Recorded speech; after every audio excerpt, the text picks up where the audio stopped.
Hello everybody, Backyard Bullion here. Welcome to another Precious Metal Ramble where we have down-to-earth discussions about all things precious and shiny from our backyard with the sound of the birds in the background. And I want to talk today about scams, which come in a multitude of different shapes and forms, whether it be an old school payment push scam, somebody just trying to steal your money, or somebody selling you fake gold coins.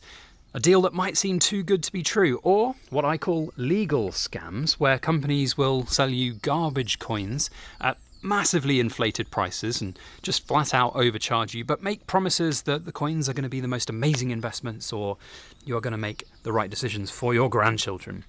Unfortunately, these things happen, and they are happening more and more, it seems, at the moment, because I think it's part and parcel of the way the world is right now, certainly in this country anyway. It just seems that people can get away with it because they can. There is no accountability. Trading standards don't really get involved anymore, and if they do, it takes an age, and the police don't even investigate fraud now. So it's really, really hard. So I thought I'd share my experiences from somebody who has been scammed before. I've fallen victim to a payment push scam for nearly £2,000.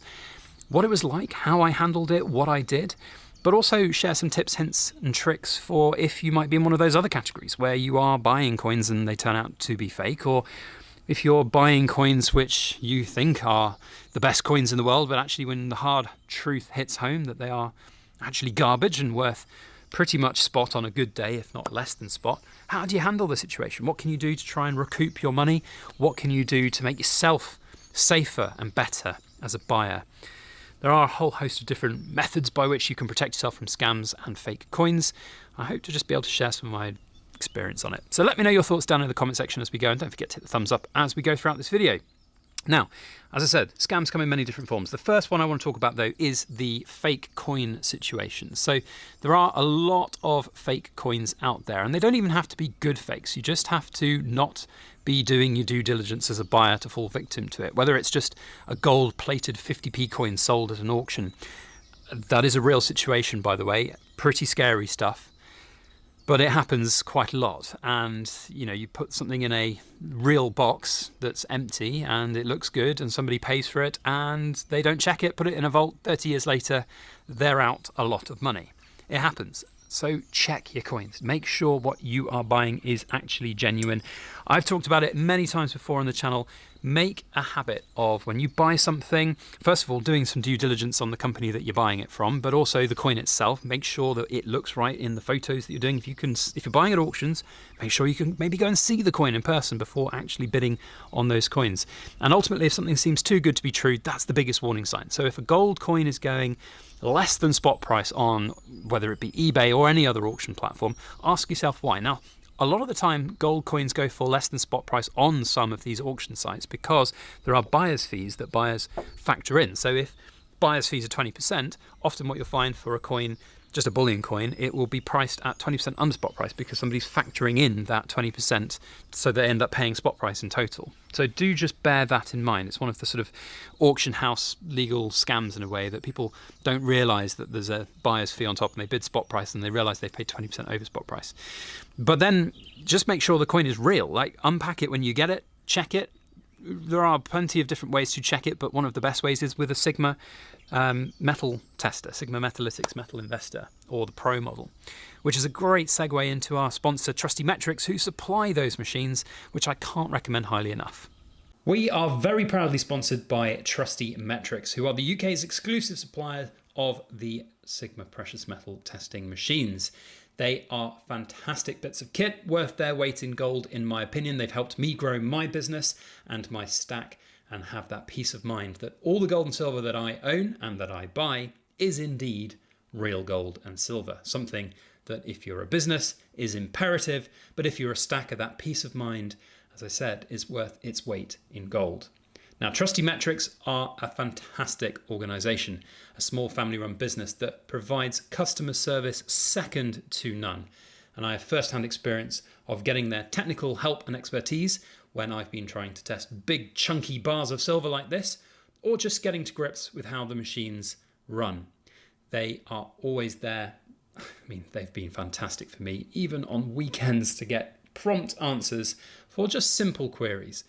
They are a non-pushy organization, and they have and continue to work with businesses and investors to make sure that the machines that they get are right for them. So if you're interested, you can go and see their website with the full range of machines that they have on offer. And if you're interested, reach out to them and tell them that Backyard Bullion sent you their way. Thank you once again to Trusty Metric for sponsoring our channel.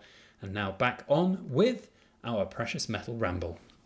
Now, look, I appreciate those are expensive machines. They're not necessarily going to be for everybody, but they are one of the best things. If you unbox a coin that you bought from wherever it might be and you put it straight on the machine, that's a really good piece of evidence if it's come out of that secure, sealed package. Now, what do you do if that is actually happening to you right now? What if you've been buying coins and you've found that some of them are fake? Well, my first piece of advice would be compile the evidence. So if you don't have that unpackaging video when it comes out of the box, at least take some really clear photos of the product that you've got and get it verified by third parties. There are plenty of different dealers that will happily do that for free if you just walk in on spec. Some will charge as well if you've got larger collections that you want to send in, and that's just part of it. But if you're dealing with thousands and thousands of pounds, to spend a little bit of money to try and get things verified, really important. I do it for people as well. I've checked things on Sigmas for people all the time. Once you've got all that evidence, just try and remain calm. Speak with the company involved. Don't suddenly throw legal stuff at them and threaten court action and all of this and bank recharges and stuff. Just put all the evidence to them succinctly, clearly, in a polite email or on the phone as well. Be polite, because ultimately, remember, you're trying to get this company to ask for help. And when I had a fake coin from a bullion dealer, that's what I did. I just rang them straight away, very politely said, sorry, I believe one of these coins is not genuine. And they initially dismissed it, not in a completely dismissive way, but they dismissed it saying, oh, no, everything's genuine. You're going to send us a photo of it. So I did. And as soon as I sent the photo with a polite email saying, I know what I'm talking about, they came back and were like, yeah, okay, yeah, hands up, we've made the mistake. So that's the first step. If I just gone all guns blazing and going, hey, look, I'm going to throw all the legal jumbo mumbo at you, mumbo jumbo, honestly, Backyard Bullion, then they're going to be on the defensive and they're not going to help you. So that's the first piece of advice.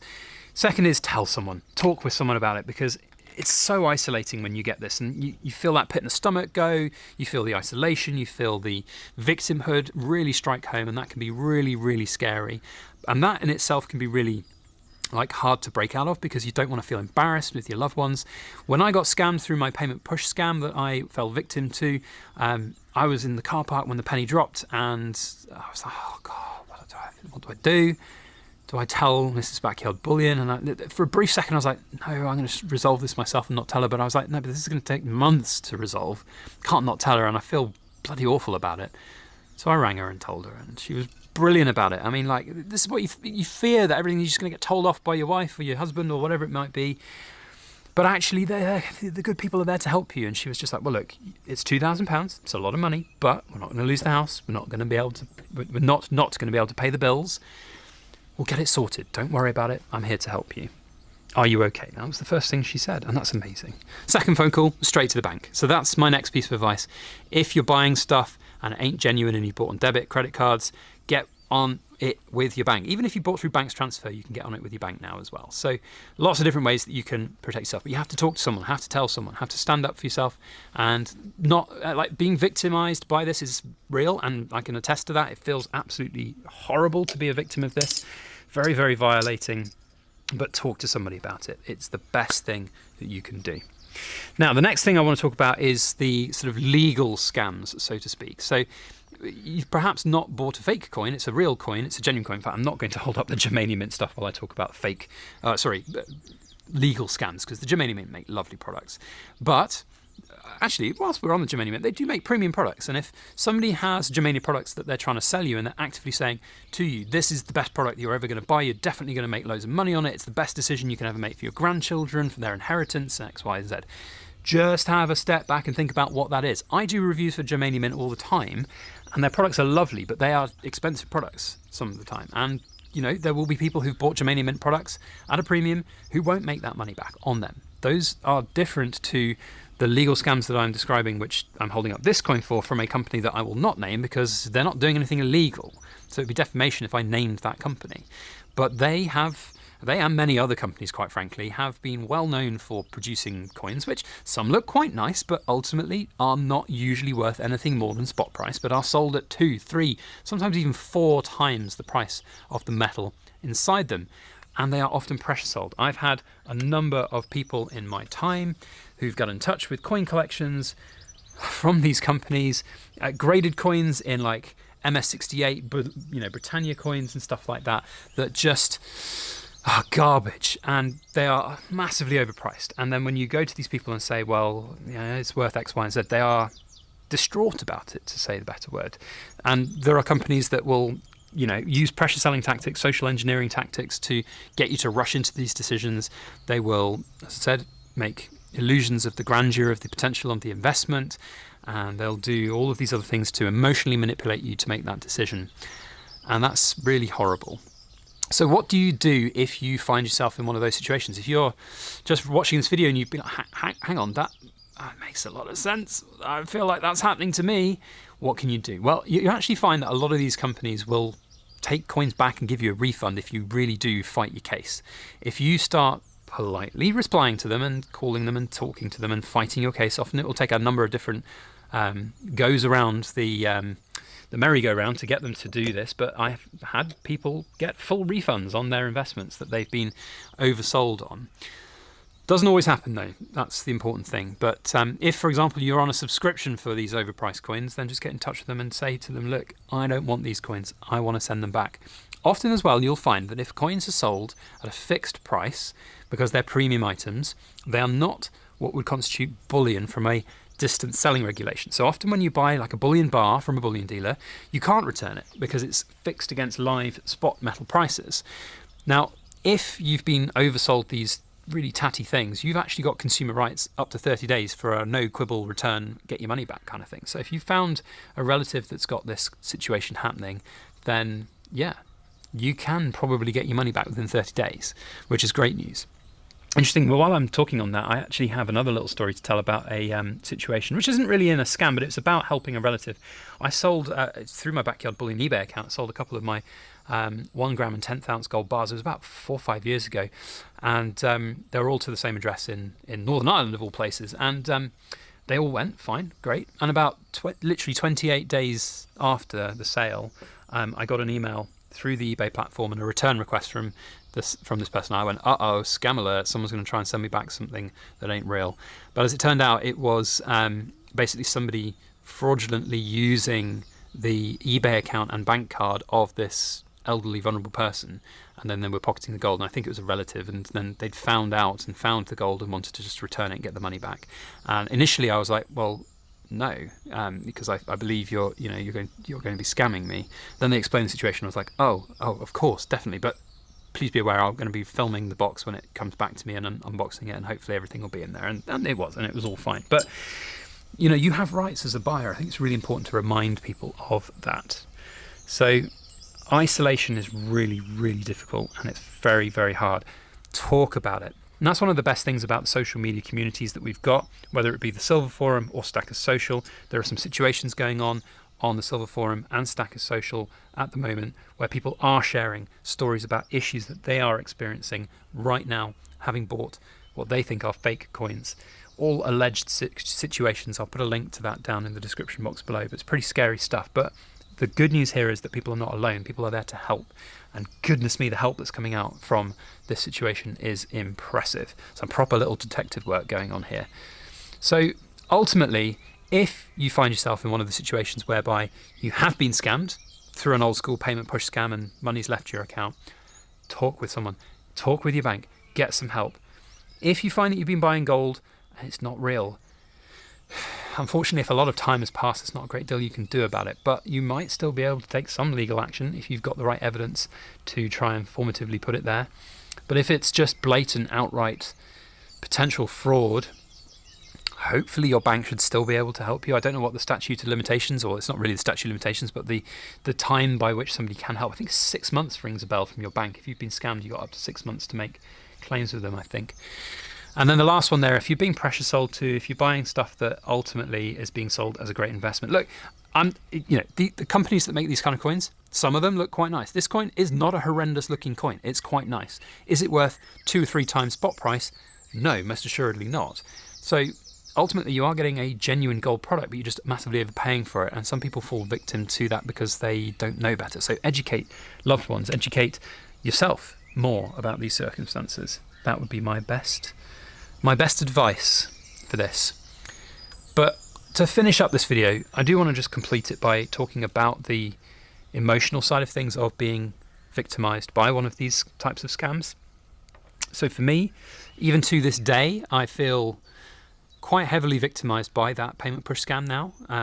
I've talked about it in another video. It was very cathartic actually to share that whole story, and for a whole year I didn't. I was embarrassed by it almost, because I've always talked here on the channel about how savvy I am about my investments and my money and everything, but this one just took me hook, line and sinker. And if it can take me, it can take anyone. And it is scary. So the victimization that you feel from that lives with you for a long time, and it can really affect you. So even to this day, here's a funny story. So I use QuickBooks as an accounting software for my business.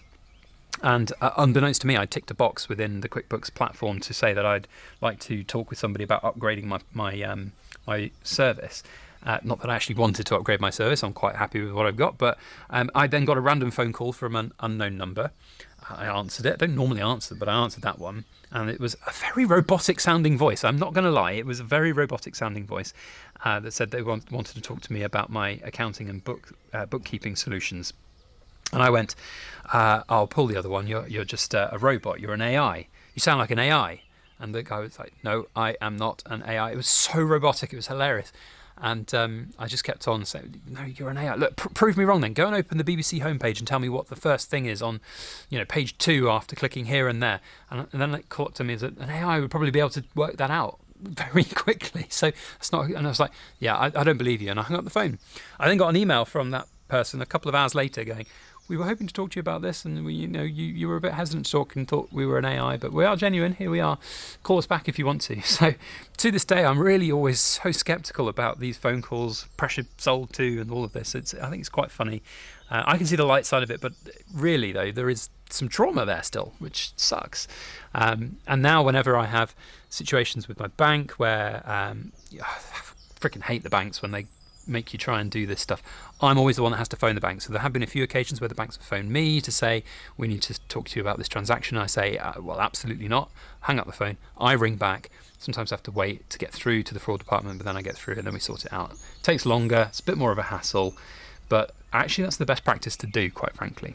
And that's one of the best things I can recommend as well. If somebody's ringing you up to sell you these coins, just hang up the phone and have a think about it. Like, don't commit on that first phone call, no matter how good they say something is. Just hang up the phone. Talk with someone else. Talk with someone else. Ask questions on a forum. Those deals will not be there, if that makes sense. So anyway, that's it from me. Thank you all for watching. Cool kids, what are we going to ask you to do today? We're going to ask you to go old school and tell me what your favourite Queen's Beast is on this beautiful 1 kilo Queen's Beast completer. So let me know which your favourite beast is, and I will know that you are cool. And that means that when we hit, well, we have hit the 100,000. I keep saying that because we're so used to it. When we get to July, I think it's July the 23rd, we're going to hold at some point a 10,000, I've done it again, 100,000 subscriber 10-year anniversary celebration. And I will be choosing a random video from each month with a random Cool Kid Club comment, and you'll win yourself some silver. So well worth commenting. And it also lets me know that you've watched the whole video, which is lovely. That's it from me. Thank you for watching, and we'll see you on the next video. As always, make sure you like, share, comment, and subscribe for more.